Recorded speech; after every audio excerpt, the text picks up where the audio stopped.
En primer lugar, esta formación trata acerca de aplicaciones web. Entonces, las aplicaciones web, a día de hoy, por lo menos, y esto no parece que vaya a cambiar en los próximos años, cuando te digo próximos años, pues parece que será 5, 10, 15, ya no sé qué pasará a 20 años, pero están construidas como una amalgama de tecnologías o como una amalgama de lenguajes. Entonces, por una parte, tenemos un lenguaje que es el lenguaje HTML. Por otra parte, el lenguaje HTML, creado en 1991, en torno al 93-94, tiene un lenguaje hermano que es el CSS. Es el segundo de los lenguajes con los cuales vamos a estar trabajando. Mientras que con HTML creamos la estructura, en principio de las páginas web, ahora de las aplicaciones web, mediante el CSS creamos el estilo. Esto es algo que suele confundir bastante a aquellas personas que comienzan con programación de aplicaciones web. Y es que el lenguaje que estiliza sea diferente del lenguaje que estructura. Luego con el tiempo no solo te acostumbras, sino que ves las ventajas que tiene esto. Pero al principio, como digo, es bastante lioso porque son dos lenguajes independientes que hay que aprender. Los dos, como voy a empezar a demostrar a partir de ahora mismo, razonablemente bastante sencillos de aprender, pero son dos lenguajes al fin y al cabo. A continuación, una vez que tenemos HTML y CSS, que son dos lenguajes de llamados de marcaje, no de programación, sino de marcaje, ahora luego explicaré cuál es la diferencia, tenemos un tercer lenguaje llamado JavaScript. JavaScript es un lenguaje para crear interactividad en varios entornos, pero sobre todo en entorno web. Como HTML y CSS son lenguajes estáticos, eso quiere decir que uno crea la estructura, el otro crea el estilo, pero ni la estructura ni el estilo hablan de interactividad. De, pues cuando pinche este botón va a ocurrir esto otro. Eso no lo hace ni HTML ni CSS. Para eso está JavaScript. JavaScript lo que hace es crear interactividad trabajando sobre CSS y trabajando sobre HTML. JavaScript, como ahora luego empezaremos a ver de por sí mismo, no tiene prácticamente ningún sentido.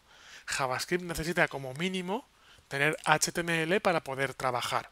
Hay alguna excepción, pero en el 90, iba a decir el 95, pero el 97-98% de lo que hace JavaScript requiere tener una base en HTML.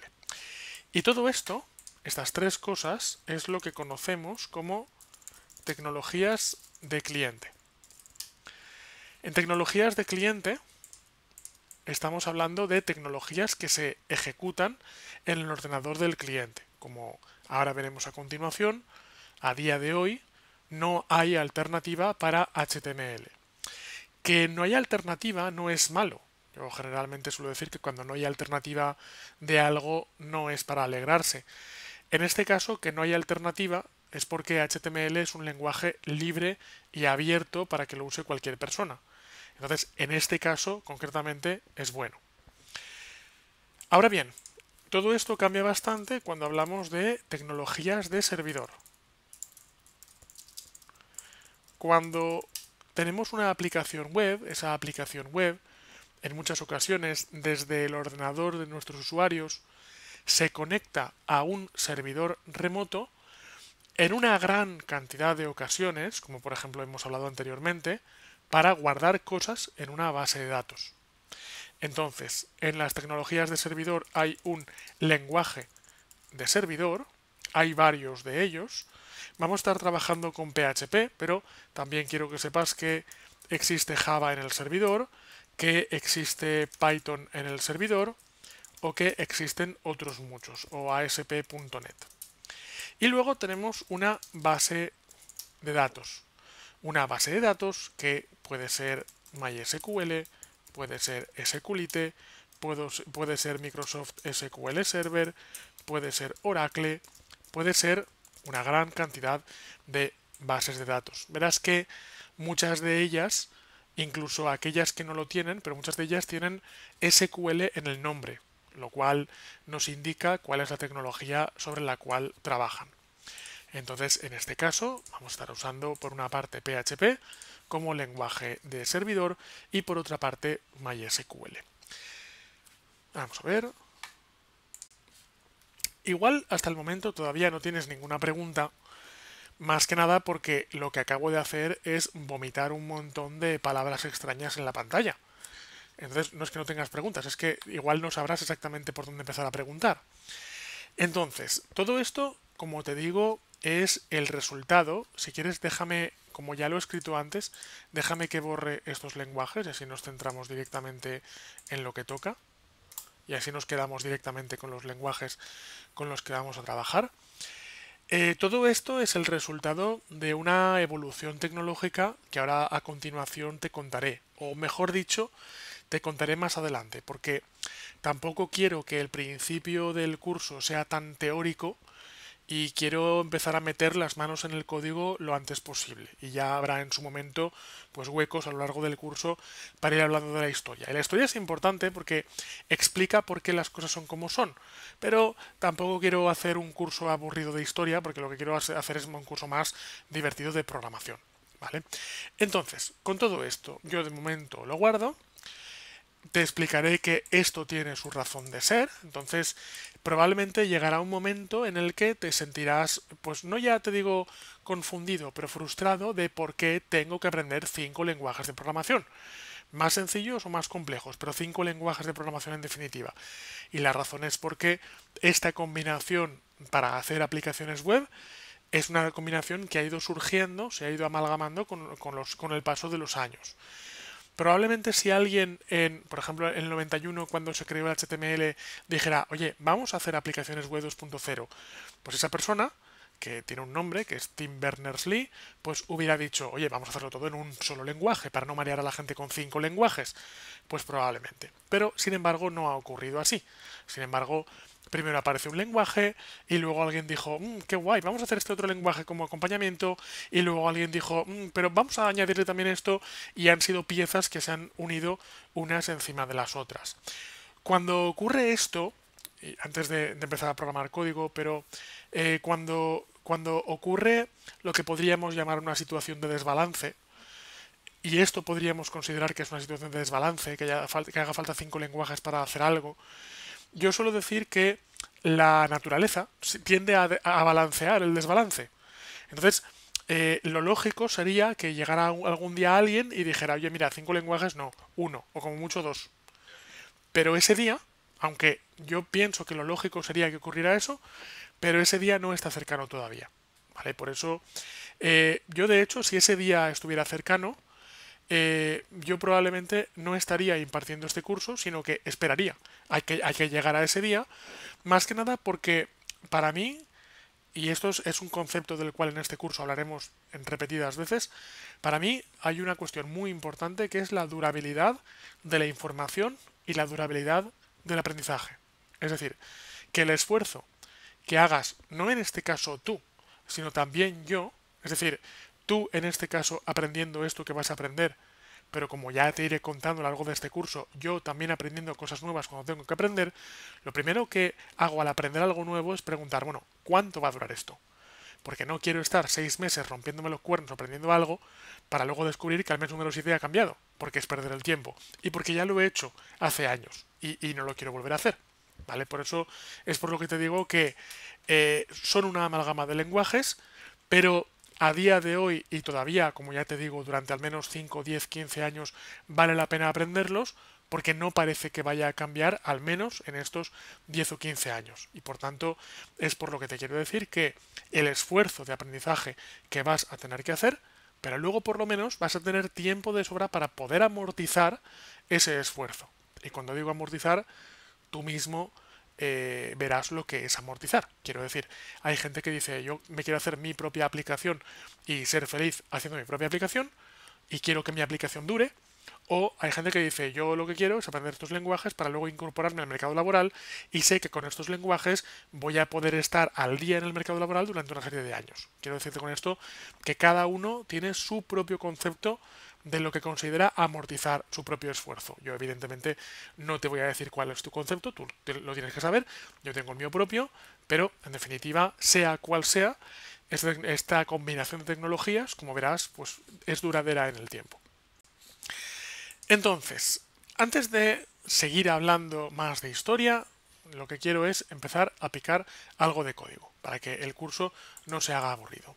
Para ello, lo que vamos a hacer de momento es crear una carpeta en el escritorio llamada curso aplicaciones web.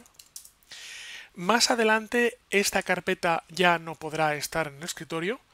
Cuando pasemos de HTML a CSS a JavaScript, cuando pasemos a PHP, esa carpeta ya no podrá estar ahí, tendrá que estar en otra carpeta muy particular dentro del disco duro, pero cuando eso llegue ya la cambiaremos de sitio. De momento, para HTML, para CSS y para JavaScript, esa carpeta puede estar perfectamente ahí.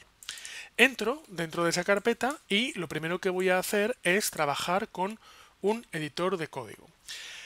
Tenemos que descargar un editor de código. Puedes descargar el editor que absolutamente quieras. No te recomiendo usar el bloc de notas de Windows o de Mac o de lo que sea, porque es un poco duro trabajar de esa forma. Entonces, yo lo que suelo recomendar es trabajar con una aplicación que se llama brackets.io, pero como ya te digo, es una recomendación. Suelo recomendar trabajar con este programa por la sencilla razón de que primero es gratuito y segundo está para Windows, para Linux y para Mac. Con lo cual yo sé que puedo trabajar con este programa y mis alumnos primero no tienen que pagar un extra por usar este programa y segundo da igual en qué sistema operativo estén porque lo van a poder utilizar. Entonces, ¿qué ocurre? Pues que hay alumnos de vez en cuando, los de Linux, me dicen, oye, pero ¿puedo usar Gedit? Y yo siempre digo, puedes usar Gedit sin ningún problema porque es el editor de textos que viene por defecto en Linux. Y hay gente que dice, oye, ¿puedo usar Sublime Text? Yo siempre digo, pues bueno, me parece o sea, como coger un editor de código que, o sea, es de pago, aunque hay una versión gratuita, cuando tienes uno gratuito, pero oye, haz lo que quieras, ¿vale? Luego tenemos la eterna discusión, como ahora a continuación verás, acerca de editores con fondo oscuro y letra clara o editores con fondo claro y letra oscura. Esto ya es un poco al gusto del consumidor, ¿vale? Pero yo sobre todo lo que quiero es que te descargues algún editor de código, yo voy a utilizar este, Brackets, porque tiene esto que estamos viendo en la pantalla, que es el coloreado del código. Y el coloreado del código, como ahora a continuación verás y como ahora a continuación comenzaremos, lo que hace es marcarte los errores que vas a cometer. Y al marcar los errores que vas a cometer, te permite localizarlos en el menor tiempo posible y corregirlos en el menor tiempo posible. Vale, vamos a ver. En cuanto a Visual Studio... Sí, es que creo que fue gratis. Sí, no. A ver, desde luego, vamos a ver. La edición, o sea, perdón, Visual Studio, desde hace en torno a 5 o 6 años, en la versión Community, evidentemente, o sea, es un entorno de desarrollo gratuito. De hecho, tiene grandes ventajas, pero hay una cosa que te quiero decir, que es la siguiente. Y es, tenemos el Visual Studio, que ahora, si hago clic aquí, tengo el Community, y tenemos el Visual Studio Code. Entonces, el Visual Studio Code es una versión de Visual Studio específicamente para trabajar con lenguajes web, es decir, para trabajar con aplicaciones web. Mientras que al trabajar con Visual Studio, aunque te permite crear archivos HTML y toda la pesca, pero es un entorno de desarrollo más pensado para trabajar con lenguajes de programación más duros como C++ o como C Sharp o como Visual Basic. Lo que te quiero decir con esto es que, y te lo digo sinceramente, no le tengo especial cariño a Visual Studio, pero si tienes que usar Visual Studio, más que nada por no matar moscas a cañonazos, yo prefiero que uses el Visual Studio Code, que es el Visual Studio que toca para desarrollo de aplicaciones web. Vale, vale. Ahora bien, Gracias por explicarme la diferencia.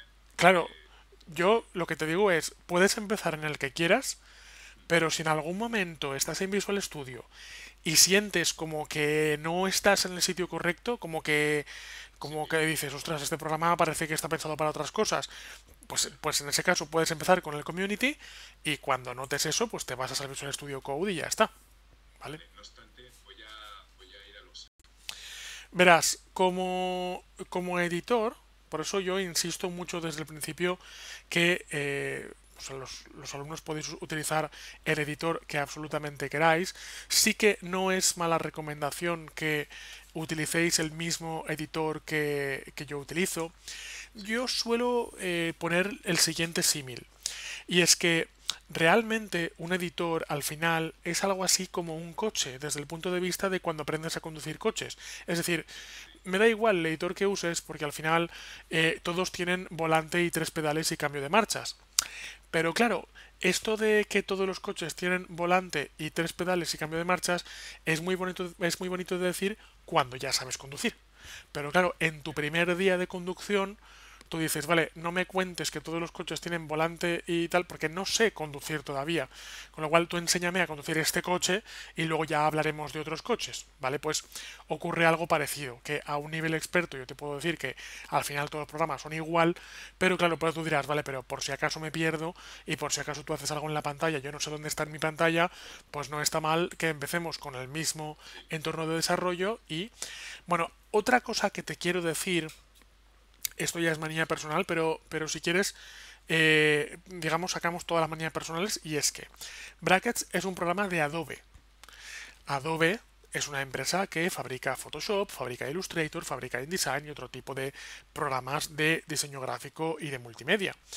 Claro, ¿por qué Adobe regala un programa como Brackets? Pues bueno, todos sospechamos que quizás pueda llegar un momento en el que en un futuro pues Brackets deje de ser gratuito y Adobe digamos tenga enganchados a todos los usuarios que están acostumbrados a Brackets.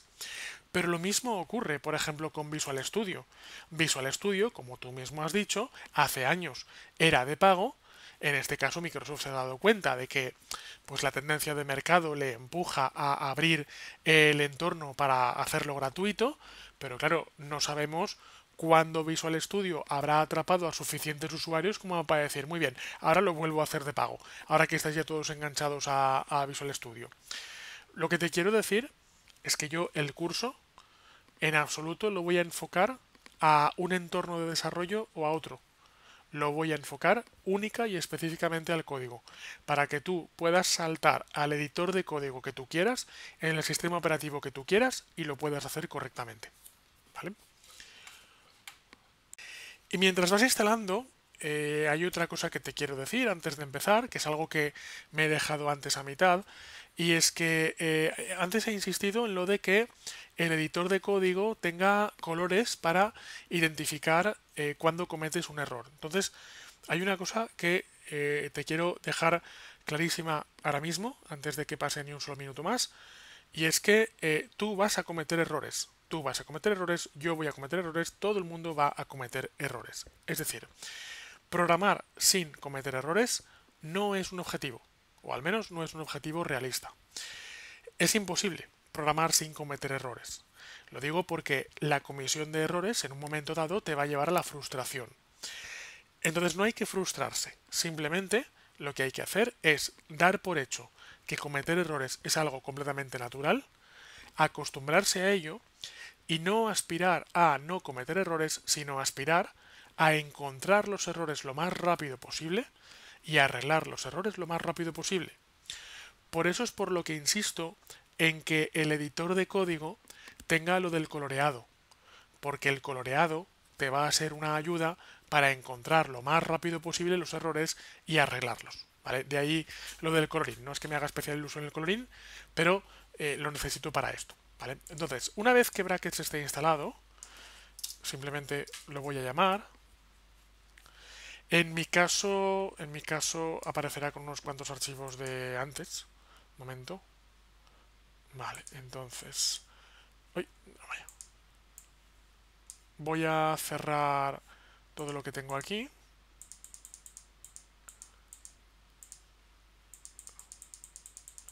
Vamos a ver.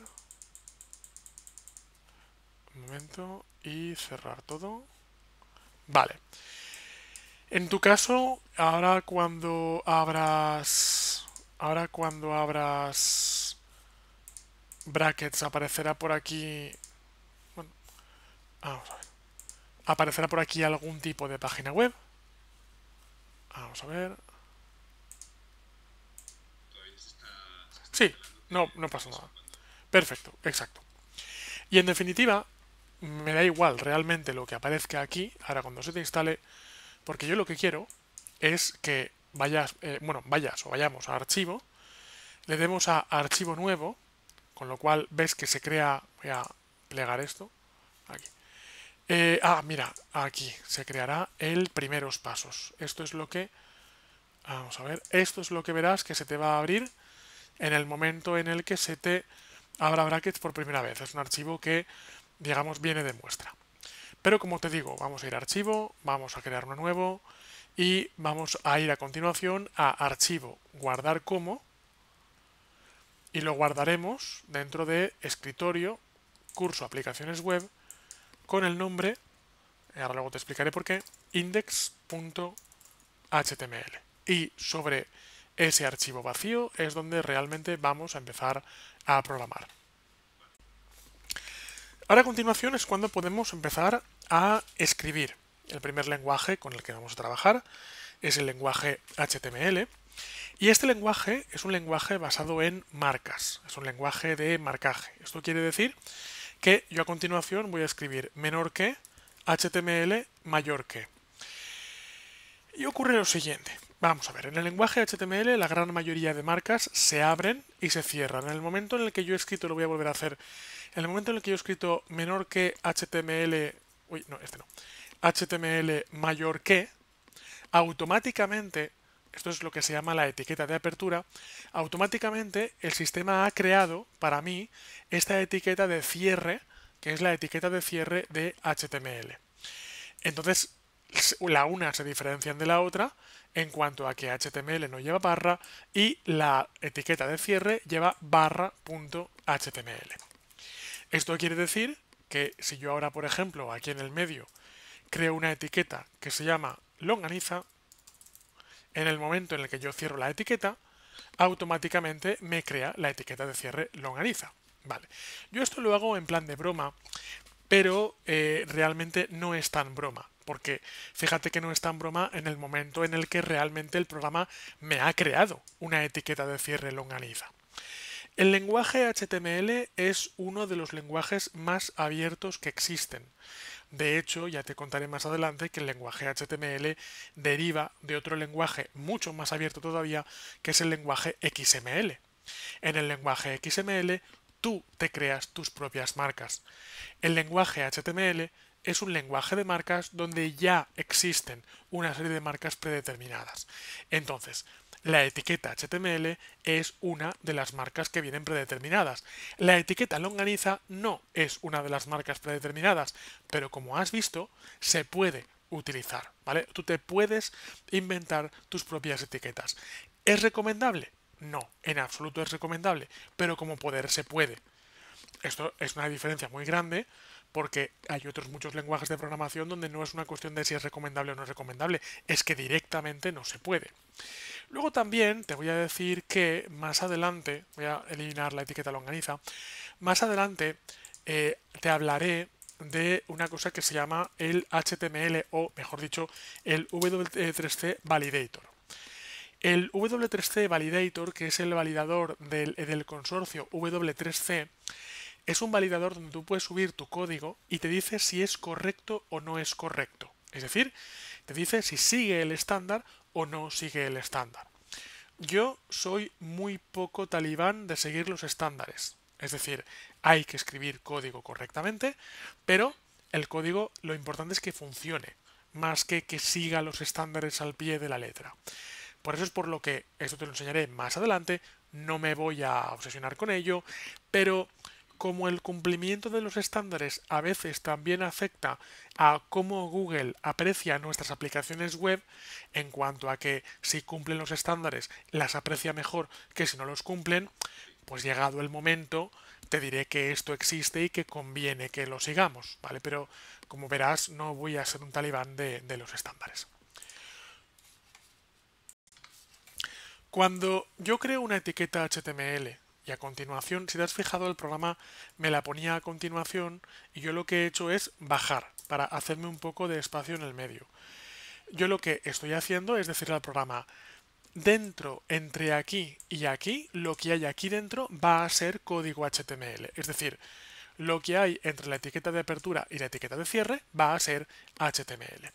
Siguiente, cuando he estado aquí, cuando el cursor se me ha puesto al principio de la línea, yo lo que he hecho no es pulsar varios espacios, sino que lo que he hecho es pulsar un tabulador. De hecho, el programa me lo ha hecho solo. He pulsado una vez el tabulador. Esto es porque de esta forma, visualmente, va a quedar claro que lo que yo escriba dentro va a estar contenido. Hay una gran cantidad de lenguajes de programación donde esto que acabo de escribir, que son las sangrías, son meramente estéticas, no son funcionales. El programa no va a funcionar ni mejor ni peor porque tenga sangrías o no las tenga, pero se recomienda utilizar sangrías por claridad visual, porque vas a ver que el código se va a complicar muchísimo y necesitaremos escribirlo de la forma más clara y más ordenada posible para que cuando se complique mantengamos algo de control. Entonces, dentro de esta etiqueta HTML yo voy a escribir dos cosas. Ahora, con lo que voy a escribir a continuación vas a pensar que estoy de coña igual que con la etiqueta longaniza, pero te prometo que no. Entonces, voy a escribir por una parte head, o sea, cabeza en inglés, y me hago un espacio. Y luego, por otra parte, a continuación voy a escribir body. Cada una de estas dos etiquetas se abren y se cierran. La etiqueta head se abre aquí y se cierra aquí. Fíjate que bien viene el color, porque el color en cuanto hago clic en una etiqueta me dice cuál es su pareja. Y la etiqueta body se abre aquí y se cierra aquí. Entonces, estas dos etiquetas son obligatorias en cualquier página web, en cualquier aplicación web. Y a continuación te voy a mostrar una cosa que se llaman los comentarios. Los comentarios en HTML son un poco extraños de escribir, te lo voy a decir. Se escriben con menor que, exclamación, guión, guión, y se cierran con guión, guión, mayor que. Entonces, verás que el color del código se ha vuelto gris, y yo ahora puedo escribir, y ahora veremos qué representación tiene esto, puedo escribir lo que me dé la gana. Entonces, voy a escribir un comentario en castellano puro, para dejarme una marca, para dejarme un recordatorio para mí mismo para más adelante. Entonces, voy a decir, lo que está en el head, voy a no poner acentos, en el head va al navegador y no lo ve el usuario. Por contra, pongo otro comentario en el body, lo que está en el body sí que lo va a ver el usuario en la web. ¿Vale? Esto es un comentario. De hecho, estos son dos comentarios, técnicamente. Los comentarios no se interpretan. Es decir, el sistema pasa completamente de los comentarios. Son comentarios que son notas que te dejas a ti mismo o dejas a otras personas que trabajen contigo en un momento dado para anotar ciertas cosas en el código. Y ahora dentro del body voy a escribir el clásico, típico y tópico hola mundo. Cuando empezamos a escribir en cualquier lenguaje de programación, pues lo primero que escribimos es hola mundo. Dicho esto, ahora lo que quiero es ejecutar el código que acabo de desarrollar en un navegador web. Cuando estamos trabajando con aplicaciones web, evidentemente lo primero que queremos es validar esto en un navegador web. A continuación, lo que voy a hacer, por tanto, es que si aquí tengo abierto Chrome, voy a pinchar este archivo index.html y lo voy a arrastrar a una nueva pestaña de navegador. Puedes utilizar el navegador que quieras, absolutamente el que quieras. En un momento dado veremos que existen algunas diferencias entre los navegadores, pero al nivel al que estamos hoy puedes utilizar realmente cualquier navegador. Te cuento, te he preguntado qué navegador vas a utilizar más que nada porque más adelante sí que importará el navegador que utilices para una cosa que se llama depuración. pero esto no va a ocurrir hoy todavía. Tenemos que llegar a JavaScript para necesitar el depurador. Yo en mi caso estoy utilizando Google Chrome por una sencilla razón. O sea, no es el que más me guste o el que menos me guste. Hay gente que dice que si es más ligero, otra gente que dice que si se come la RAM con patatas, hay gente que dice que como es el navegador de Google que te espía constantemente, yo suelo decir ¿y quién no te espía hoy en día?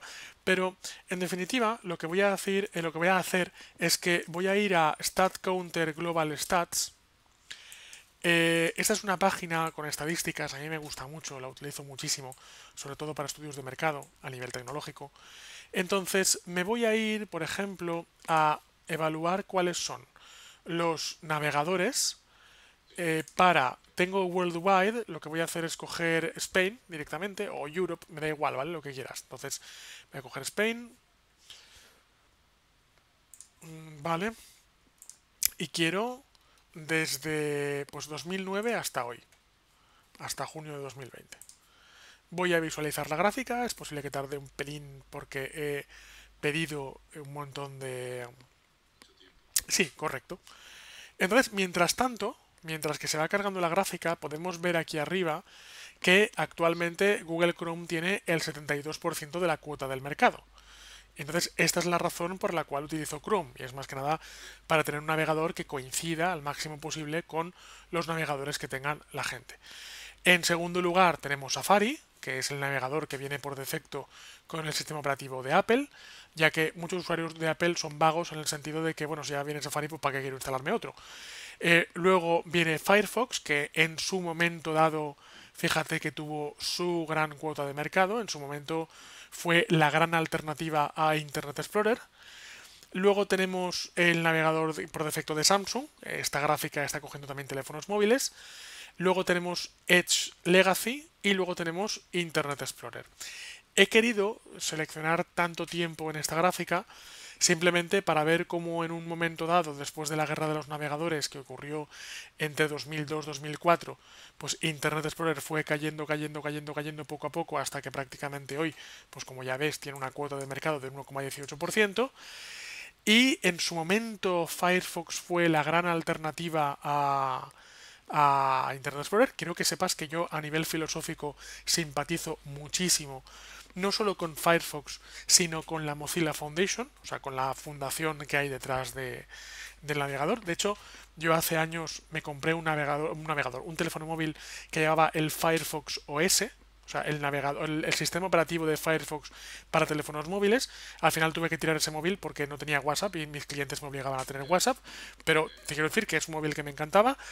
Pero a día de hoy Google se ha hecho con la mayoría de cuota de mercado, con lo cual lo que te quiero decir es que estoy usando Google, pero sé que darle demasiada bola a Google es peligroso porque actualmente prácticamente es un monopolio, ¿vale? Pero no lo voy a usar porque sea especialmente fanboy de Google, sino por una cuestión de cuota de mercado, ¿vale? Entonces, voy a cerrar esta página, igual la usaremos más adelante para averiguar datos para cualquier otra cosa. De momento la cierro. Y tengo el resultado en pantalla de lo que acabo de hacer. Esto lo voy a guardar y lo voy a minimizar, luego más adelante lo sacaré. Así me pongo esto un poquito más limpio y así la interfaz...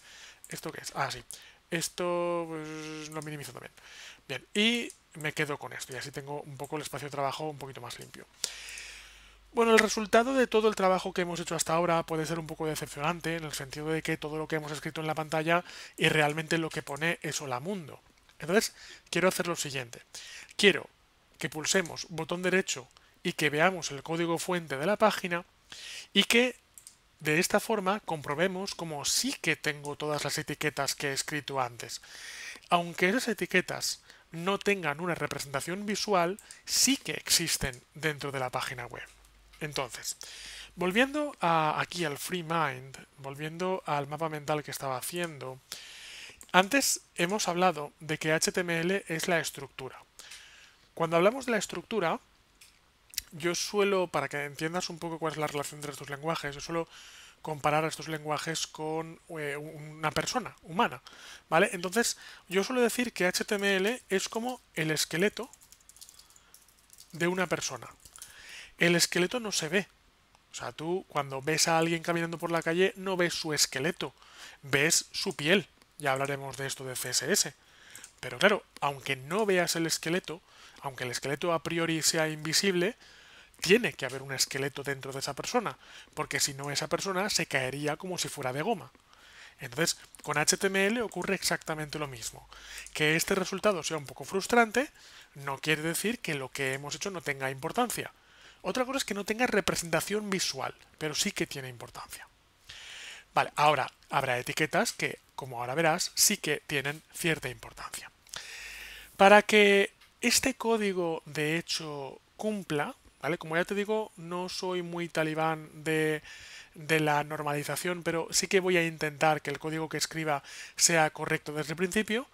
Te voy a enseñar un par de etiquetas más y luego pasamos este código al validador para que nos diga si está bien o está mal. Entonces, la primera cosa que he hecho mal es esta. Y es que un texto en HTML no debería estar solo. Ese texto puede ser de párrafo, puede ser de título, puede ser de lo que tú quieras, pero no puede estar solo. Entonces, por ejemplo, yo voy a escribir H1, el H1 se abre y se cierra, y dentro de ese H1 introduzco el hola mundo. Cuando hago esto, generalmente mis alumnos suelen preguntar, oye, ¿por qué hay veces que entre la etiqueta de apertura y la etiqueta de cierre tiras hacia abajo y hay otras veces que entre la etiqueta de apertura y la de cierre lo pones en la misma línea? Mi respuesta suele ser porque puedo.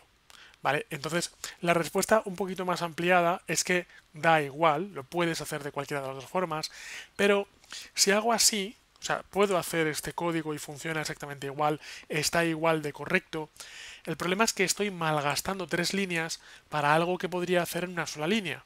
¿Vale? Entonces, yo quiero decirte una cosa, te lo anticipo más que nada no porque sea divino, sino porque este curso lo he impartido millones de veces y es que ahora mismo estamos en la línea 9. Pero como te podrás imaginar, este ejercicio a lo largo de las clases va a ir haciéndose grande, haciéndose grande, haciéndose grande. Y por tanto llegará un momento en el que será importante haber ahorrado la máxima cantidad de espacio posible. ¿Vale? Ahora, si tú hoy, por ejemplo, decidieras que el hola mundo lo pones bajo, no hay ningún problema, porque siempre luego se puede modificar el código, ¿vale? O sea que no habría ningún problema por eso. Ahora, guardo, recargo, es decir, pincho este botón de aquí. Cuando estoy impartiendo ese tipo de curso y alguien de hecho usa brackets, me dice, oye, no hace falta que guardes y recargues aquí, porque hay un botón con un rayo que lo que hace, que es este de aquí, que es que cuando yo guardo automáticamente me refresca el contenido en la pantalla. Y cuando alguien me dice eso, yo lo que suelo decir es, lo sé, pero no lo quiero. No lo quiero porque el rayo es específico de brackets, pero no está en otros editores de código. ¿Vale? Por eso no quiero enseñarte herramientas que sean específicas de brackets. Quiero enseñarte aquello que puedas hacer con cualquier otro editor de código. Entonces, ahora, aquí abajo, ahora te explico la etiqueta H1, por cierto. Aquí abajo lo que voy a hacer es meter una etiqueta P y con esta etiqueta P lo que voy a hacer es escribir un poco de texto. Este es un texto que estoy escribiendo para mi primera web 2.0. Vale, entonces guardo, recargo y lo que voy a hacer ahora es que voy a escribir, voy a forzar un acento y pongo, y mi nombre es José Vicente Carrata La, con acento en la A, ¿vale? Poner un acento por alguna parte, para ahora forzar una cosa que va a ocurrir, ahora verás.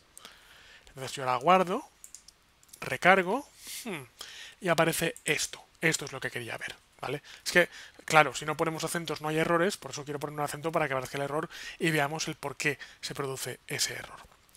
Bien, antes de empezar, voy a explicarte lo que he hecho hasta el momento. Hasta el momento lo que he hecho es poner dos etiquetas de formateado de texto. Entonces, el H1, el H viene de heading. Voy a poner todo esto en el FreeMind, en el HTML. Voy a poner etiquetas. Entonces, estructurales, texto. En las estructurales hemos trabajado con la etiqueta HTML, con body, con head.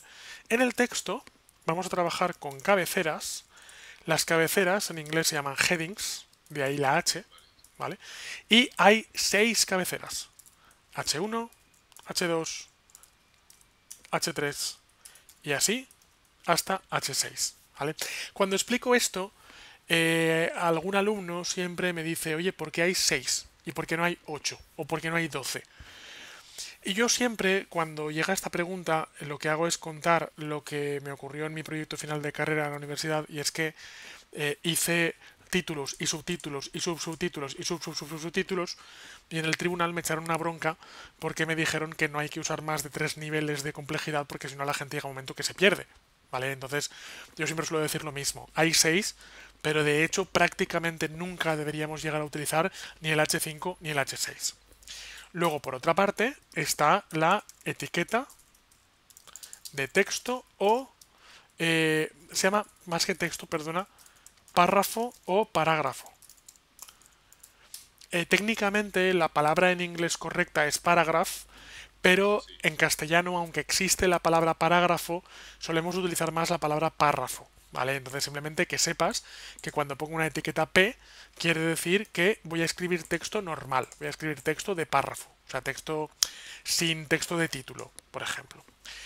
Cuando escribo este ejercicio, también la gente lo que suele preguntar a continuación es, oye, no quiero que el título esté en negrita, quiero que sea más pequeño, quiero que sea rojo, quiero que esté subrayado, quiero que una serie de cosas. A lo cual yo suelo decir no todavía, porque estamos trabajando en HTML y HTML es la estructura. Pero recordamos que hay otro lenguaje que es CSS, que es el estilo.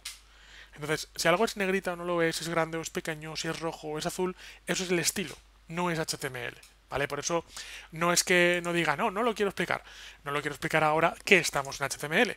Cuando llegue el momento, cuando lleguemos a CSS, ahí evidentemente sí que lo explicaré.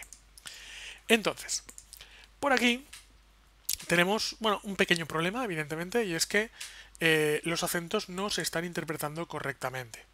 Entonces, sí, verás, los navegadores, depende del navegador en el que estemos trabajando, es posible que los navegadores nos hagan, digamos, la gracia o el favor de interpretarnos correctamente el juego de caracteres con el que estamos trabajando. Yo en este caso estoy con una versión de Chrome que aunque está en castellano, por defecto no interpreta juego de caracteres. ¿Qué quiere decir el juego de caracteres? Verás, yo voy a escribir una etiqueta y tú también, porque claro, ese archivo que tú estás trabajando igual en tu navegador se interpreta correctamente, pero igual lo publicas en la web y en los navegadores de tus usuarios no se interpreta correctamente. Entonces, yo voy a escribir una etiqueta que se llama meta. Las etiquetas meta es como, ¿cómo te diría yo? La metalingüística. La metalingüística es la lingüística que habla de la lingüística, ¿vale? Pues las metaetiquetas son etiquetas que hablan de otras etiquetas. Entonces voy a poner meta charset es igual, y fíjate que aparecen un montón de charsets. Esta es otra de las buenas noticias de programas como Brackets o como Visual Studio también, y es que te autorrellenan un montón de cosas.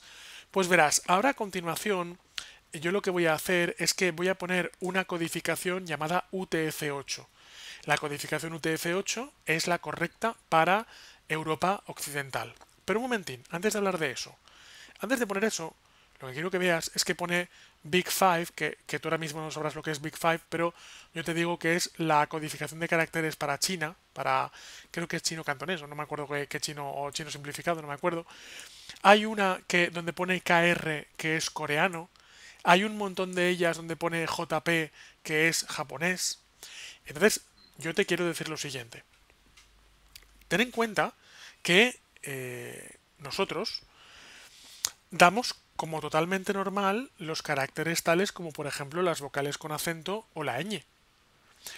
Pero el mundo tecnológico sobre todo está creado por personas angloparlantes. Entonces, la colación por defecto, es decir, el juego de caracteres por defecto de cualquier sistema informático, es el sistema anglosajón. Esto quiere decir que lo normal es que ocurra lo que me está pasando a mí, que es que cualquier carácter que se aparte del juego anglosajón no es reconocido correctamente, a menos que le digamos al sistema informático, yo en este caso le voy a decir UTF-8, que voy a usar un juego de caracteres diferente. Te lo digo porque generalmente nosotros pensamos que nuestro juego de caracteres es lo más normal del mundo y luego pensamos que los rusos son raros por tener el juego cirílico. O pensamos que los chinos, coreanos, japoneses son raros por tener un juego de caracteres ideográfico. Pero sin embargo, nuestro juego de caracteres es raro para una persona anglosajona, puesto que ellos no utilizan ni acentos ni ñes. ¿Vale? Entonces, eso es un poco para decirle al sistema, oye, sistema, que sepas que estoy en Europa Occidental y por tanto, si ahora guardo y recargo, quiero que me reconozcas automáticamente y correctamente acentos, ñes, cs cedillas, la beta, incluso alemana, ¿vale? Cualquier carácter, digamos, que sea de Europa Occidental. Y esto ya está casi perfecto. Sin embargo, hace falta una etiqueta que aparentemente no parece que haga falta. Ah, perdona, hacen falta dos etiquetas. Ahora te cuento cuáles son. La primera, una etiqueta llamada doctype, que es HTML. Doctype, como te puedes imaginar, es una etiqueta, lo sé, es muy rara, ¿vale? Porque fíjate que es menor que admiración, ninguna otra tiene eso.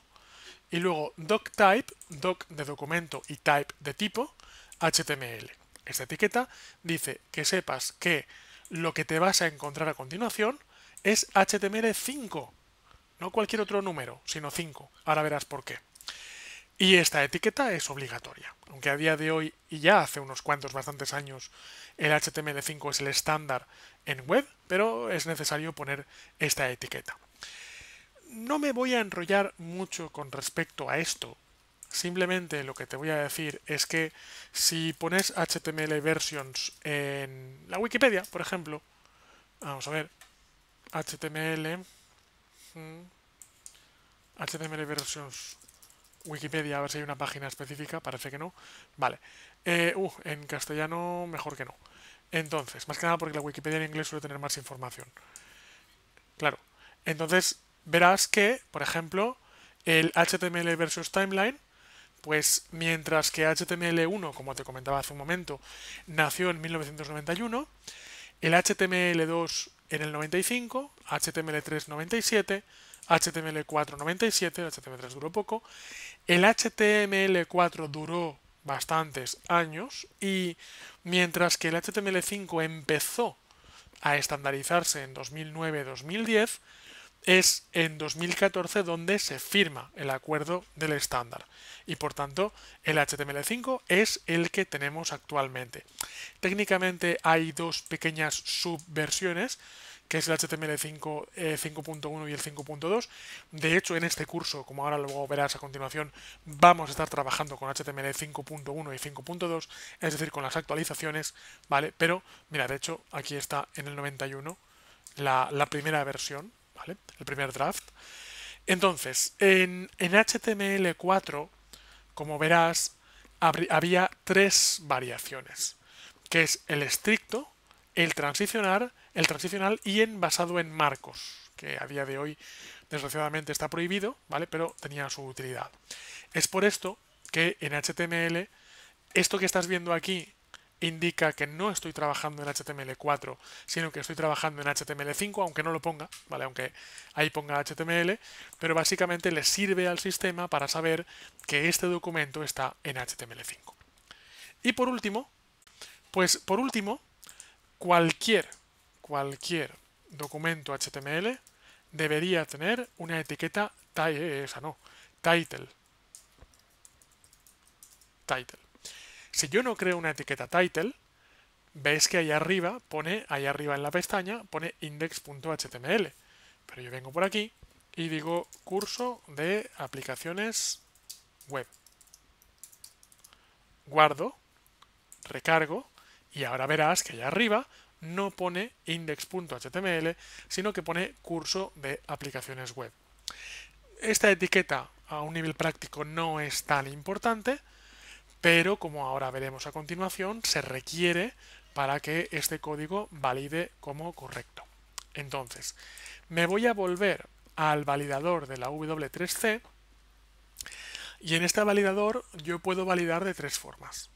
Yo puedo validar colocando la URL de una web que esté publicada en Internet, pero nuestra web no está publicada todavía en Internet. Ya la publicaremos, pero hoy todavía no. Puedo validar subiendo un archivo, sí que tengo un archivo para subir, o puedo validar copiando y pegando el código que yo he hecho dentro de este recuadro. En este caso, como tengo un archivo, puedo seleccionar archivo, puedo ir a escritorio, puedo ir a curso de aplicaciones web, puedo ir a index, le doy a check y si todo ha ido bien, veremos lo siguiente. Veremos que, vamos a ver, muy bien, vale. Me dice que todo está bien, de hecho, vamos a ver, ¿vale? Me dice el chequeado, en la comprobación del documento ha sido satisfactoria, no me da ningún error y me da un warning, me da una advertencia. Y lo bueno que tiene este validador es que no solo te dice lo que está bien o lo que está mal, sino que además te da consejos. Y te dice, mira, te recomiendo, considera, usar una etiqueta lang, perdón, un atributo lang en la etiqueta start para declarar el lenguaje de este documento, aunque ya lo hemos declarado realmente arriba. Arriba hemos declarado la colación. Y recuerda que UTF-8 hemos dicho que era para Europa Occidental. Pero en Europa Occidental hay un montón de idiomas. Entonces el sistema dice, vale, pero ¿qué idioma concretamente? Entonces esto de añadir un atributo lang quiere decir que localizo el HTML start tag, es decir, la etiqueta de apertura de HTML, y pongo un atributo que quiere decir meterme dentro de la etiqueta y poner lang es igual a... Bueno, de hecho verás que ahí aparecen las etiquetas de lenguaje. Te lo digo porque habrás visto que he puesto ES de español y tú dirás, bueno, te lo has inventado. Pues no, no me lo he inventado. Quiero decir, o sea, si pongo ES es porque sé que es el código para España. Entonces, bueno, para el lenguaje español, más que para España. Entonces, pongo ahí lang ES y ahora a continuación puedo volver atrás, puedo volver a seleccionar el archivo, puedo volver a chequear y si todo va bien, ahora me dirá que el documento se ha completado y no hay ningún error ni ningún warning a mostrar. ¿Vale? Lo cual quiere decir que mi código, al menos ahora mismo, mi código al menos llegado a este punto, está perfecto. Entonces, como ya te digo, no voy a hacer esto cada ejercicio que hagamos, sobre todo porque cuando el código se complique, verás que hay concesiones que hay que realizar y verás que hay veces que nos tenemos que saltar un poquito la normalización, ¿vale? Tenemos que cometer no grandes errores, evidentemente, pero sí pequeños errores. Entonces, ya te digo que no me voy a volver un fan, ¿vale? Otra cosa que te digo es que yo ahora vengo, recargo aquí en la pantalla, ves que no hay ninguna diferencia, es decir, la etiqueta lang es igual a es, no marca ninguna diferencia.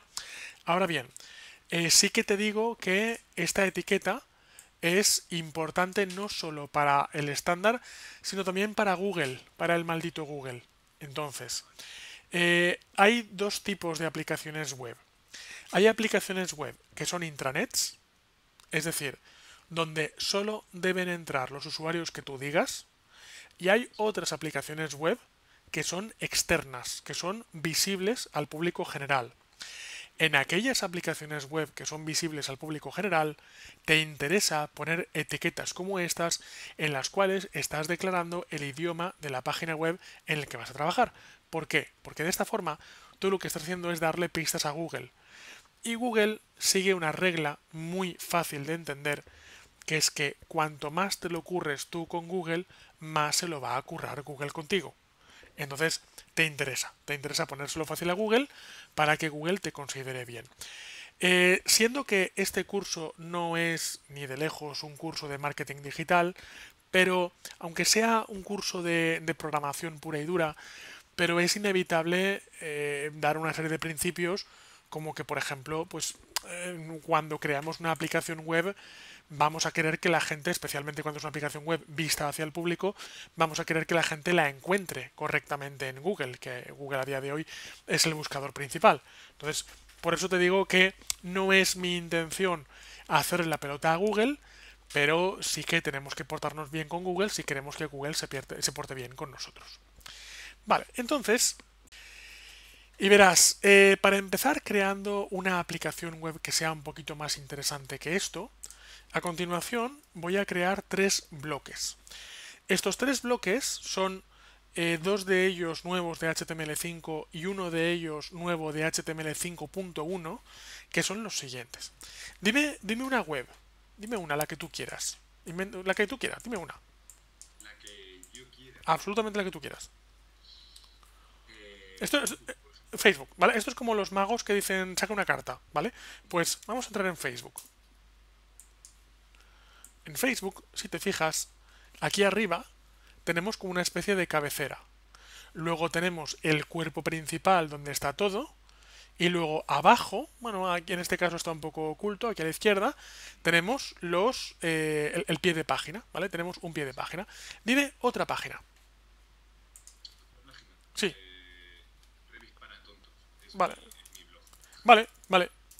Sí, ya he visto antes que en tu correo ponía lo de BIM, ¿vale? Te lo iba a preguntar y entre que ponía BIM y que me dijiste que eras ingeniero de edificación, pues ya suponía que BIM venía de todo el tema de Revit. Entonces, yo arriba, era imaginable, yo arriba tengo una cabecera, abajo tengo un contenido, esto es un WordPress, de hecho, porque aparte huele a WordPress desde lejos, y Sí, sí, sí. yo también tengo un WordPress, también que lo sepas, o sea, que sea programador no quiere decir que, o sea, me tenga que programar mi propia web desde cero, porque si WordPress lo hace rápido y bien, pues para qué hacerlo en plan difícil. Y aquí abajo tienes un pie de página, y de hecho voy a hacer una cosa, tú fíjate que sin saber qué plantilla has utilizado, yo lo que hago es que pulso botón derecho, le doy a inspeccionar y voy a ver qué. Vamos a ver. Voy a ver que la parte de arriba, la cabecera, es una etiqueta HTML llamada header. Vamos a ver la parte principal. Ahí ya depende... No, mira, ¿ves? Esta plantilla que tienes no está actualizada a HTML 5.1 porque tenemos una etiqueta genérica div con ID contenido, ¿vale? Ahora hablaré de esto. Y por último, me juego lo que quieras, que aquí abajo, esto que tienes aquí abajo del todo, es una etiqueta, un momento, es una etiqueta llamada footer. Vengo por aquí y compruebo que tengo esta etiqueta llamada footer.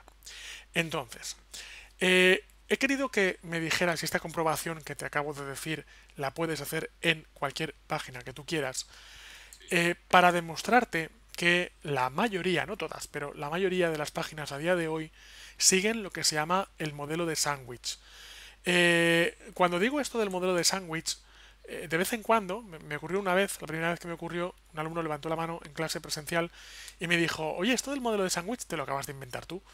Entonces yo le dije a este alumno, si me lo hubiera inventado yo, lo hubiera llamado no modelo de sándwich, sino modelo de bocadillo de jamón y queso, ¿vale? Porque es más español que sándwich. Entonces, si se llama sándwich es porque lo ha inventado uno que no sabe lo que es un bocadillo. Entonces, no lo he inventado yo, ¿vale? Sino que lo puedes buscar, pero a día de hoy, yo no sé lo que ocurrirá en 10-15 años, pero a día de hoy, la gran mayoría de páginas web se articulan en formato de header, o sea, cabecera por aquí, contenido en el medio y pie de página en la parte de abajo. Y es por esto que HTML5 y 5.1, HTML5 nos propone dos etiquetas, que es header, no confundir con head, es diferente, parece igual pero no tiene nada que ver, que es donde voy a poner, aquí voy a poner la cabecera de mi web. Luego footer, que es, aquí voy a poner el pie de página de mi web. Y en HTML5 introdujeron una etiqueta para la cabecera y una etiqueta para el pie de página, pero no introdujeron una etiqueta para el contenido principal de una página web.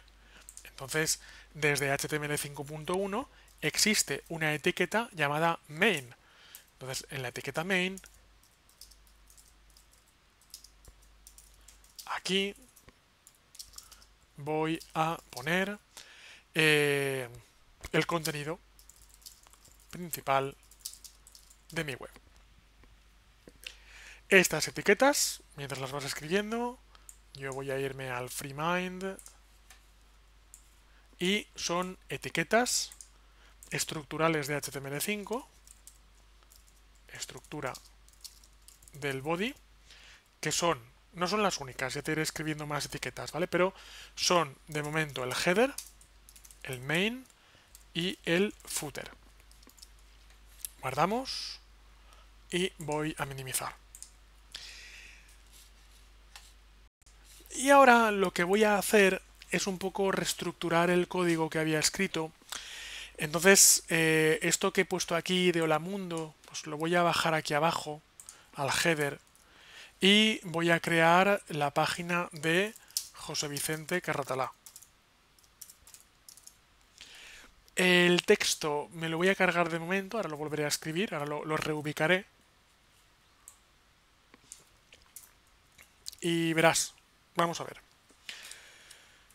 Debajo del H1, tú evidentemente no tienes por qué hacer exactamente la misma web que yo, pero al menos ahora al principio sí que te recomiendo que me sigas. Más que nada para que todo os vaya apareciendo lo máximo posible y conforme vaya avanzando el curso, pues ya irás haciendo ahí tu propio ejercicio que no tiene por qué ser exactamente igual que el mío. Verás, voy a poner José Vicente Carratalá. Como la gente no tiene por qué saber quién es José Vicente Carratalá, yo siempre digo que si yo hiciera la página de Madonna, pues no diría Madonna, actriz y cantante, ¿vale? Porque es como, a ver, eso sobra, quiero decir, la gente sabe quién es Madonna, pero la gente no sabe quién es José Vicente Carratalá, entonces no puedo suponer que voy a escribir José Vicente Carratalá y todo el mundo va a saber quién soy. Entonces a continuación pongo H2 y pongo desarrollador, diseñador y formador. Y entonces guardo, recargo y observamos lo siguiente. Antes hemos hablado de que cuando pongo un título aparece con un cierto tipo de letra negrita, grande, con espaciado.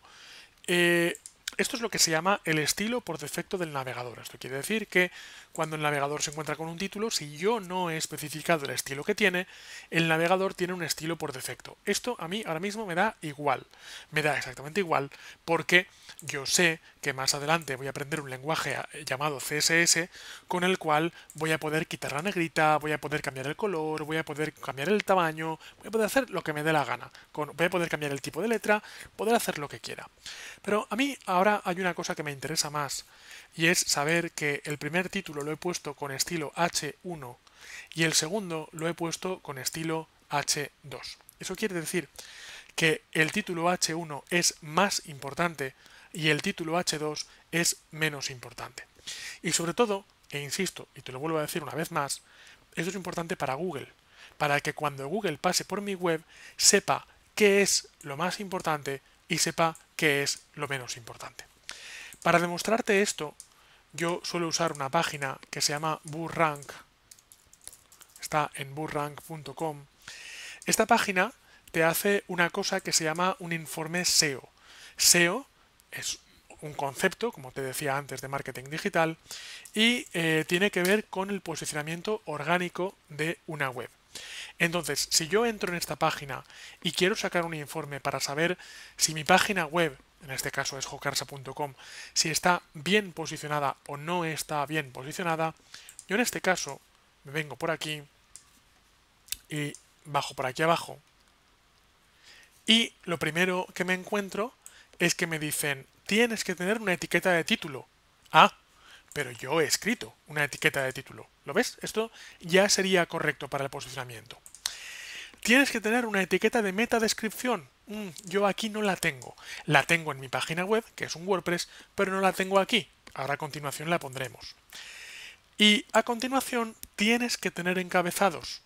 Y si te fijas, estos H1 y H2 que estamos escribiendo aparecen aquí como que Google los valora para que mi página web esté correctamente indexada, ¿vale?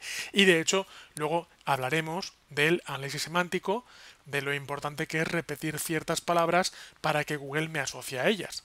Entonces, con esto lo que te quiero decir es que si yo te digo que poner un título es importante, no es porque yo lo diga, sino porque prácticamente cualquier fuente de información donde acudas te dirá que lo importante es tener un título.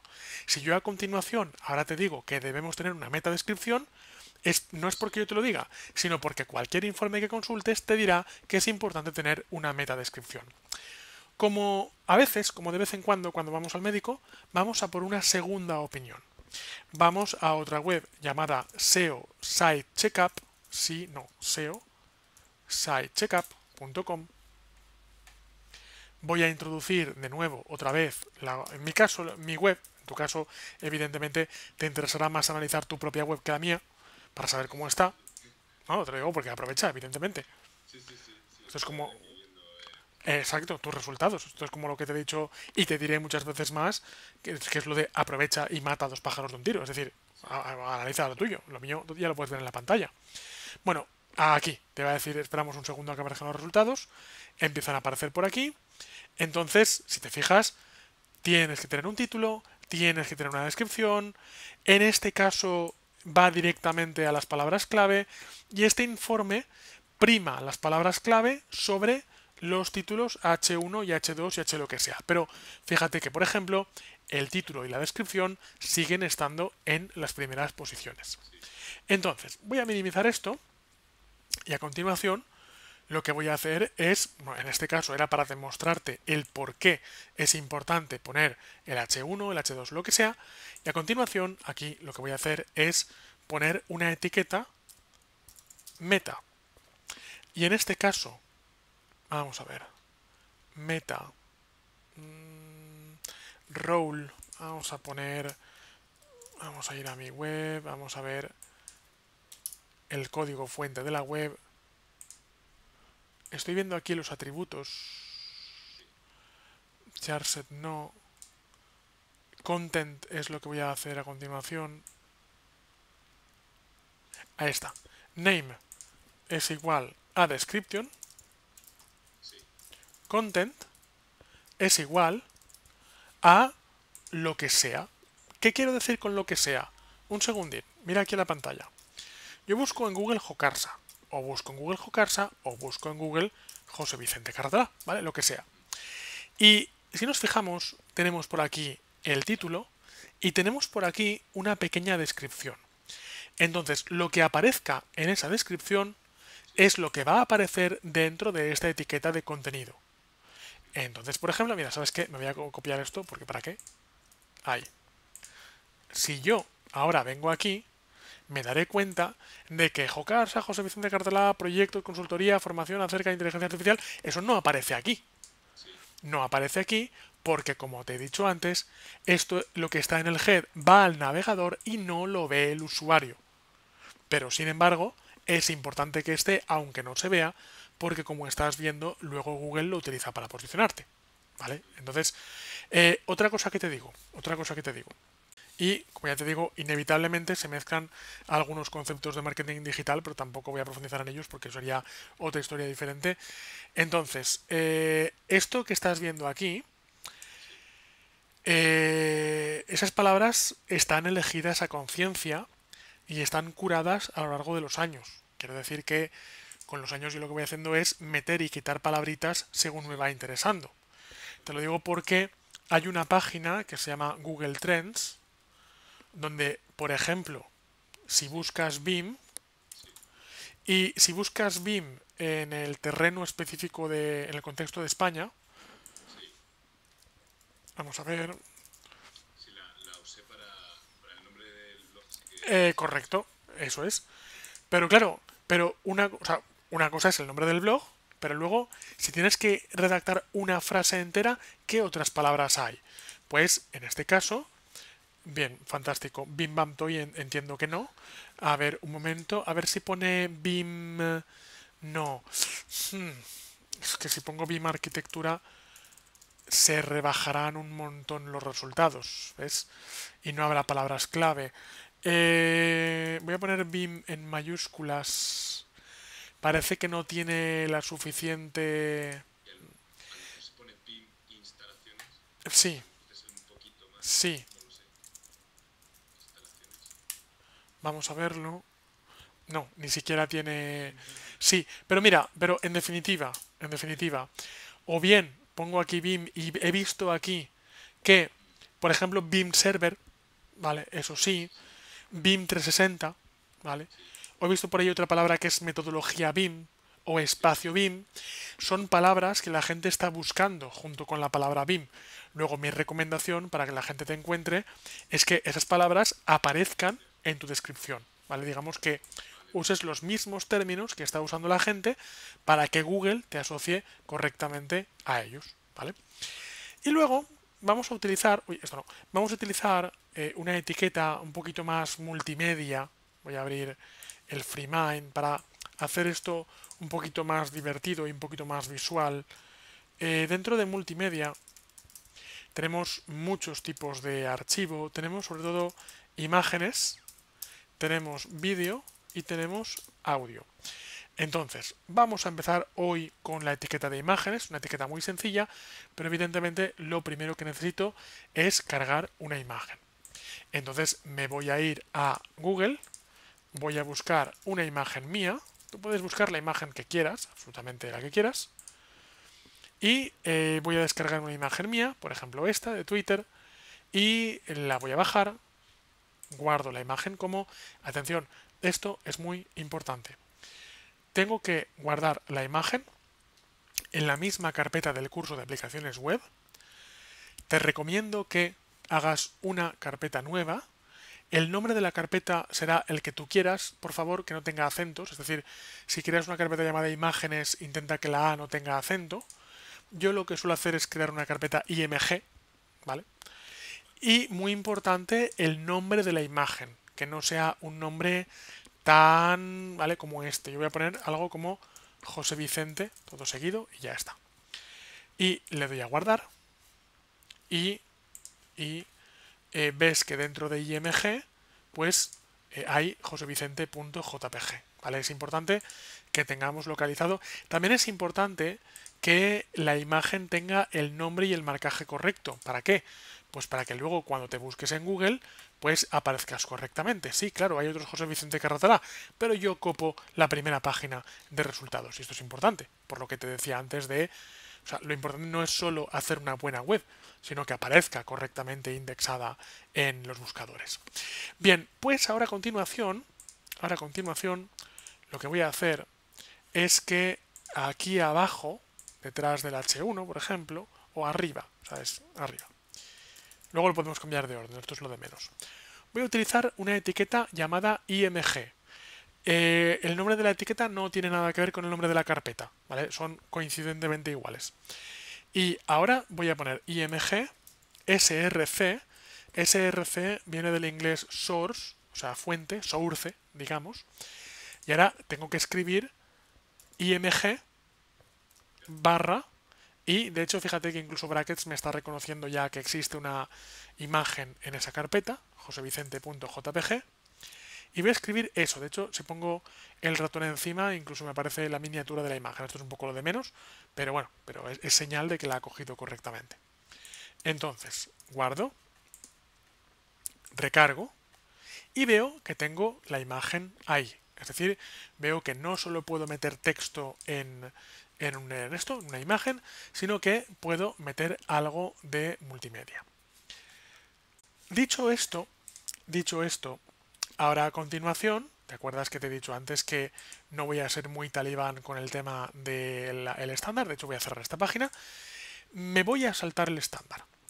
La razón por la cual me voy a saltar el estándar es porque ahora mismo esta imagen es muy grande y es tan grande que me machaca el texto. Es incómodamente grande. Entonces, claro, yo te diría lo siguiente, y es que para editar el tamaño de una imagen no está HTML. Si nos vamos a este esquema, tenemos el lenguaje, ¿dónde estás? Tenemos el lenguaje CSS. La anchura y la altura es parte del estilo. Pero es que yo hoy todavía no estoy con CSS. O mira, ¿sabes qué? Lo voy a estar. Y así vamos empezando a meter un poquito de CSS. Iba a hacer trampa, iba a meter dos parámetros de etiqueta que son ilegales y ya puestos, pues casi que lo voy a hacer con CSS. Entonces, vamos a utilizar un tipo de CSS que se llama CSS en línea. CSS en línea es uno de los tres tipos que te voy a enseñar, y de hecho es uno de los tres tipos que existen, no existen más. Y para utilizarlo, lo que hago es poner dentro de la etiqueta IMG, de la misma forma que he puesto SRC, pongo una etiqueta estilo, y luego, dentro de estilo, voy a poner, por ejemplo, width, 100 píxeles, punto y coma. Mientras que todo el documento que he escrito hasta el momento está en lenguaje HTML, esto que estamos viendo aquí está solo, esa palabrita, solo esos caracteres están escritos en lenguaje CSS. Y el lenguaje CSS, como te digo, es un lenguaje específico para estilizar. Guardo, recargo, y ahora, como podemos comprobar, lo que he conseguido es minimizar, lo que he conseguido es hacer más pequeña la imagen. Esto sigue siendo algo no demasiado legal. Como ya te digo, no voy a pasar el validador del OBD3C, pero lo más normal es que el validador me dijera que no se recomienda utilizar esto de aquí que se llama CSS en línea. Se recomienda utilizar cualquiera de los otros dos tipos, que es CSS interno, que es un CSS que se pone aquí arriba en la cabeza, o CSS externo, que es un CSS que se pone en un archivo aparte, pero eso complicaría ahora mismo demasiado la clase y como estamos en la primera clase no quiero hacerlo complicado. Quiero que sea sencillo, quiero que sea entendible, aunque no sea lo más correcto del mundo. Y ahora a continuación vamos a ir a la etiqueta main. En la etiqueta main es donde yo debería pensar qué es lo que quiero poner. Cuando digo pensar, lo que quiero decir es lo siguiente. Yo, por ejemplo, me voy a ir a mi web en jocarsa.com y, por ejemplo, tengo vamos a ver, mira, tengo una sección que es el header de la página, ¿vale? Es la cabecera, el carrusel, digamos. Tengo otra sección y esta sección tiene 3 artículos. Tengo otra sección y esta sección tiene 3 artículos. Tengo otra sección que es próximos cursos y tiene una serie de 10 artículos. Entonces, en HTML, desde hace muchos años, de hecho como has visto antes cuando he inspeccionado el código de tu web, existe una etiqueta genérica que se llama div, que se llama separador. Me voy a venir aquí y en etiquetas, estructura principal, veremos que hay una etiqueta llamada section, que es una etiqueta para especificar que quiero una sección de la página. Una etiqueta llamada article, que suele estar dentro de section, que es para indicar que dentro de esa sección hay un artículo. Un artículo no tiene por qué ser específicamente un artículo comprable de una tienda online, sino que un elemento es un article. Y luego tengo la estructura genérica div. Div es de división. Precisamente una de las muchas razones de la existencia de HTML5 y las etiquetas específicas para estructurar es porque antes se hacía todo con la etiqueta div y la gente llegaba a abusar directamente de la etiqueta div.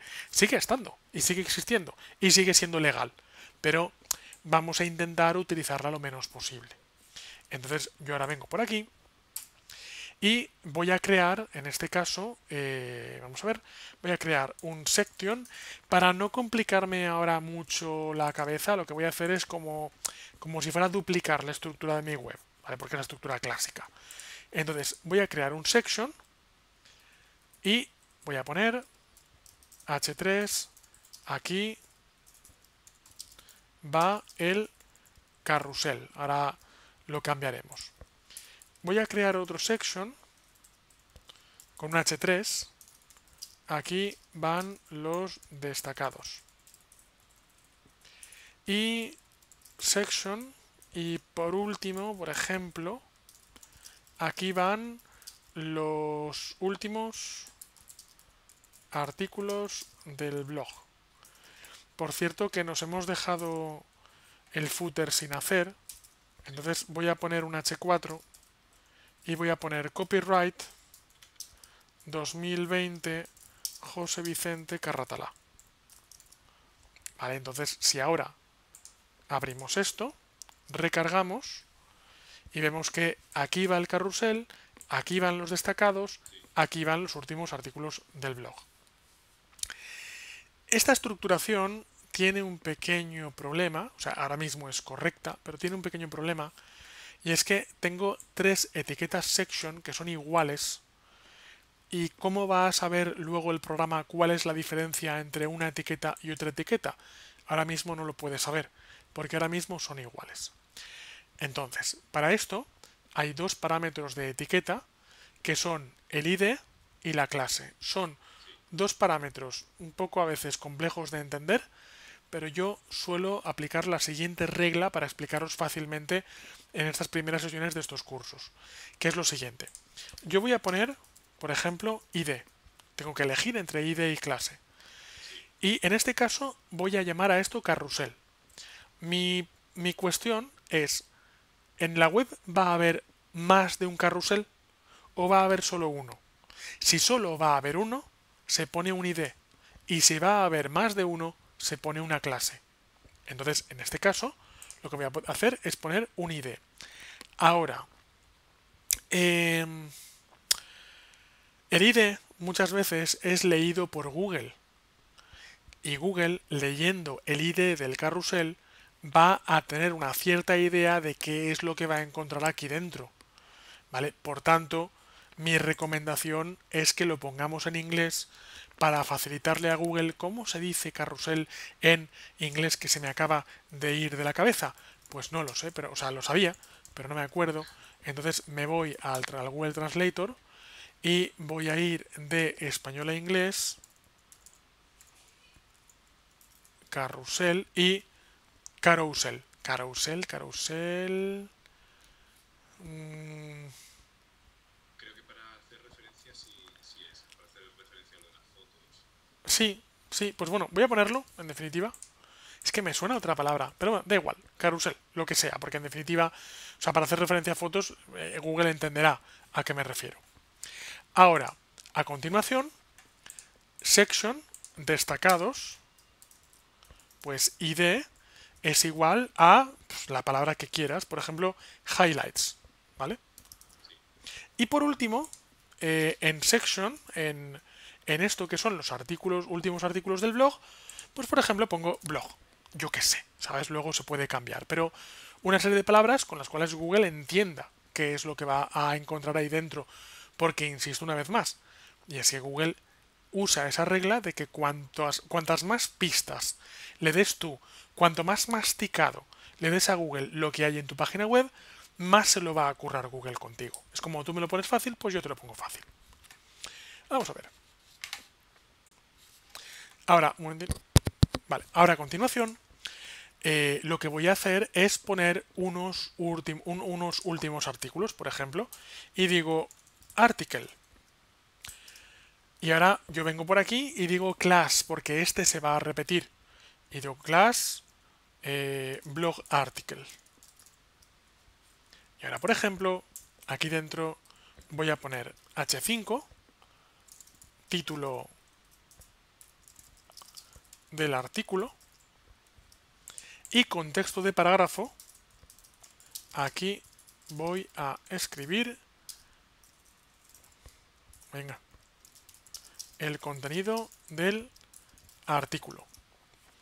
Y este article, con cuidado, y este article lo voy a copiar y lo voy a pegar. No lo voy a pegar muchas veces más porque entonces el código se me irá de la página y empezarás a perder la pista y es lo que no quiero. ¿Vale? Entonces, por eso lo copio un par de veces para que si te pierdes o lo que sea, pues no se vaya de la página. Porque esto es justo lo que te decía hace un rato, ¿vale? Y es que es esperable que en la medida en la que nuestros proyectos se vayan complicando, pues luego, otra cosa que te recomiendo es que hagas lo mismo que estoy haciendo yo en cuanto al uso de sangrías. Estás viendo que yo uso esmeradamente las sangrías para saber en cada momento quién está dentro de quién.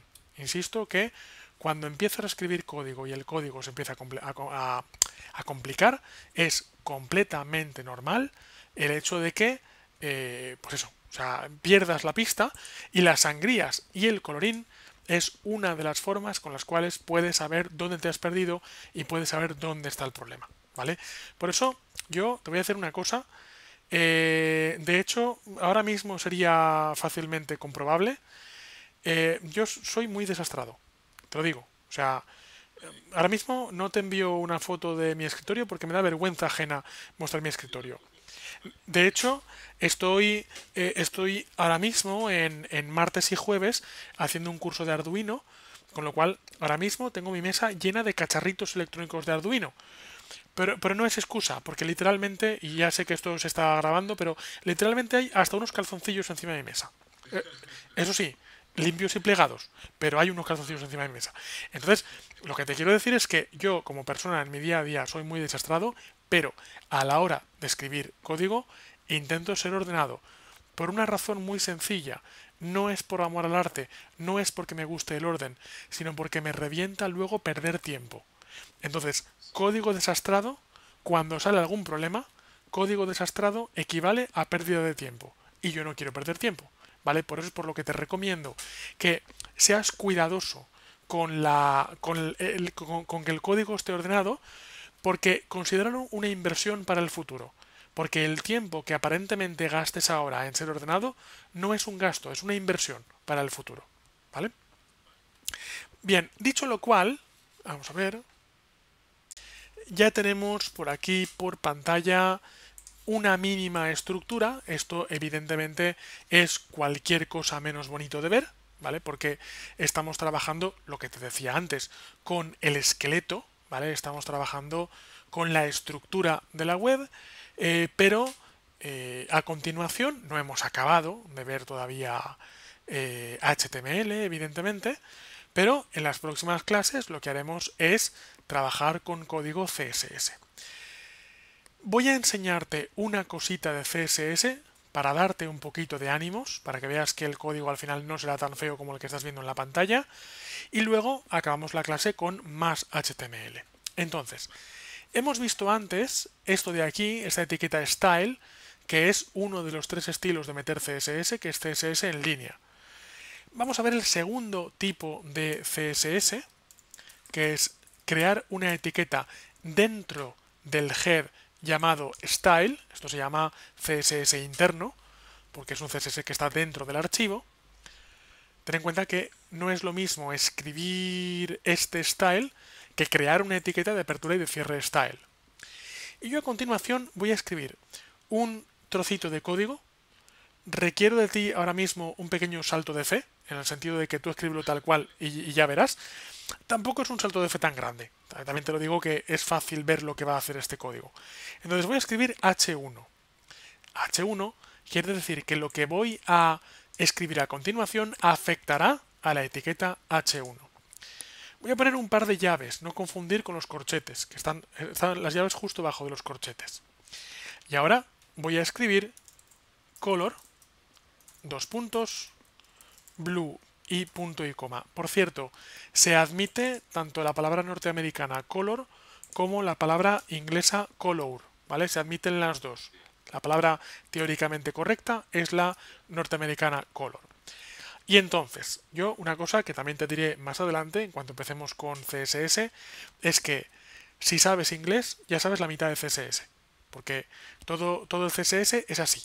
O sea, ¿qué hace que al H1 le aplique un color blue? Pues por poco inglés que sepas, evidentemente esto lo que quiere decir es que al H1 lo voy a pintar con color azul. Entonces, guardo, recargo y comprobamos, como es cierto, que al H1 y solo al H1 se le pinta de color azul. Con esto lo que te quiero decir es que yo sé que ahora mismo esta página es extra fea, pero es que tiene que ser así, ¿vale? De momento, porque estamos trabajando con el esqueleto de la página. Y cuando trabajemos con CSS, verás que la cosa cambia muchísimo. Como última parte de la clase, que ya que son menos cuarto, a continuación lo que quiero es al menos esbozar el menú de la web. Cuando digo esbozar, me refiero a por lo menos poner los enlaces, que en un momento que haga esta web más pequeña, los enlaces que tendríamos en cualquier menú de navegación aquí arriba. Para ello, me voy a ir al header, porque el menú de navegación suele estar en el header. Voy a escribir una etiqueta nav, es otra de las etiquetas nuevas de HTML5. Nav quiere decir que ahí dentro voy a escribir un menú de navegación Y ahora a continuación voy a hacer algo que te va a parecer un poco extraño, pero te aseguro, y esto lo vas a poder comprobar luego todo lo que quieras, te aseguro que es lo más normal del mundo. Voy a escribir una etiqueta ul. Ul quiere decir un ordered list, lo que es lo mismo, lista no ordenada.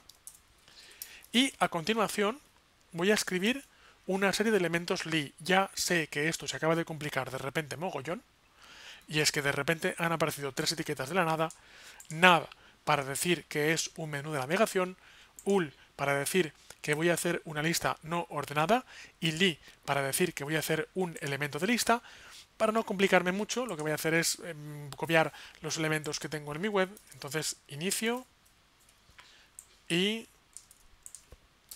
copio y pego y tengo, perdón, que no, y tengo blog, cursos sobre mí, servicios, descargas y contacto. Y entonces, después de haber escrito esto, es cuando voy a ir a mi página, voy a recargar y voy a ver que el menú se ha convertido, tal y como te había dicho, en una lista no ordenada. Entonces yo sé que tú ahora mismo debes estar diciendo, madre mía, esto de aquí no se parece en nada a esto de aquí. Pero sin embargo, lo que voy a hacer a continuación, de hecho aquí me la voy a jugar porque aproximadamente el 50% de menús de navegación de las páginas web están hechos de esta forma, pero yo, si te soy sincero, ahora mismo el mío propio no sé cómo está hecho. Entonces por eso te digo que me la voy a jugar. Así que voy a pulsar botón derecho inspeccionar. Vamos a ver. Y fíjate, y sí que está exactamente así hecho. Hay un div por el medio, eso es un poco lo de menos, pero fíjate que tengo una etiqueta nav y dentro de la etiqueta nav hay un ul y dentro del ul hay una serie de lists. Entonces, claro, ¿por qué en mi página web se ve el menú súper chulo normal de cualquier página web y en la que acabamos de crear se ve una lista ordenada con bullets, con puntos súper fea? Por una razón muy sencilla, porque estamos trabajando con HTML y con CSS lo que haremos es trabajar la estética de este menú para que esto de aquí se parezca a esto de aquí. Cuando digo esto, generalmente la gente que ve, digamos, como en las fotos del antes y las fotos del después, la gente me suele decir, tú tienes mucha fe en el CSS, porque convertir esto en esto va a ser una odisea. Realmente no lo es, ¿vale? Realmente en CSS una vez que pillas una serie de trucos verás que se pueden hacer maravillas, pero quiero confirmártelo, quiero decir, cuando digo confirmártelo, quiero decir hacer clic con botón derecho y confirmar que son esas mismas tres etiquetas para que, claro, para que las primeras clases de programación pues no sean tan frustrantes en el sentido de que, caray, yo quiero hacer páginas web guays y sin embargo, fíjate la mierda que estoy haciendo, sino decirte que esto que estamos diciendo es un paso obligatorio para luego poder hacer webs que estéticamente sean buenas. Es decir, antes de que una página web sea estéticamente buena, tiene que ser estructuralmente buena. O, con el mismo ejemplo que te decía antes, no podemos hacer una piel bonita si antes no tenemos un buen esqueleto dentro de esa piel. Porque ocurriría que la piel se caería como si fuera de goma. Pues básicamente ocurre lo mismo. Entonces, con esto, por tanto, dentro de esta primera sesión, no hemos visto ni de lejos todas las etiquetas de HTML, nos quedan unas cuantas por ver, pero también te digo que hemos visto unas de las etiquetas más importantes. Nos queda, por ejemplo, una muy importante que es la etiqueta de hipervínculo para que cuando yo haga clic en un elemento me pueda ir a otra página web. Me quedan también, por ejemplo, para los formularios de contacto, las etiquetas que me permiten recoger información, es decir, que la gente haga clic y escriba información en formularios de contacto, o pinche en desplegables, o pulse botones. Pero, en definitiva, estas etiquetas que acabamos de ver son las etiquetas imprescindibles para crear la estructura de cualquier página web. Y por cierto, quiero decirte que esto que acabamos de hacer, yo diría que es la plantilla para hacer cualquier página web de aquí en adelante. Es decir, cualquier página web que hagas a partir de ahora, te lo digo porque igual, aparte de ejercicio de curso, deberías guardarte esto en una carpeta aparte como plantilla, cualquier página web que hagas a partir de hoy tendrá el doctype, tendrá HTML, tendrá el head y el body, el head tendrá el title, tendrá el charset, tendrá la descripción, tendrá su etiqueta style, cualquier página web que hagas tendrá el header, el main y el footer, el header tendrá un H1, un H2 y un menú de navegación, y ya no será tan normal que el main tenga un carrusel, unos highlights y un blog. Pero yo te diría que el 80% de este archivo que acabamos de hacer es un archivo que deberás tener como referencia para crear otras páginas web. Dicho lo cual, también, a ver un momentín, vale, dicho lo cual, y con esto acabo y ahora empezamos a volcar vídeos a la carpeta compartida, también lo que te quiero decir es que tampoco espero de ti que en los próximos proyectos cojas esta página y la dupliques y la modifiques, sino que me gustaría que en los próximos proyectos que hagas cojas una página en blanco y empieces a escribir línea a línea cada una de esas etiquetas para empezar a acostumbrarte a ellas, para que no sean unas etiquetas que viste en una clase al principio, pero ya realmente no te acuerdas de ellas porque siempre copias y pegas. Y ojo, copiar y pegar en programación es lo más normal del mundo. Yo de hecho no lo he hecho hasta el momento porque es una primera clase, pero es muy probable que cuando la cosa se complique yo recurra al copiar y pegar. Copiar y pegar no es malo. No entender lo que estás copiando y pegando, eso sí que es malo. ¿Vale? Por eso te digo que en un momento dado, te digo que no copies y no pegues, más que nada para que te obligues a ti mismo a familiarizarte las etiquetas, pero de la misma forma también te digo que copiar y pegar más adelante será lo más normal del mundo, como ya verás. ¿Vale? Entonces, dicho esto,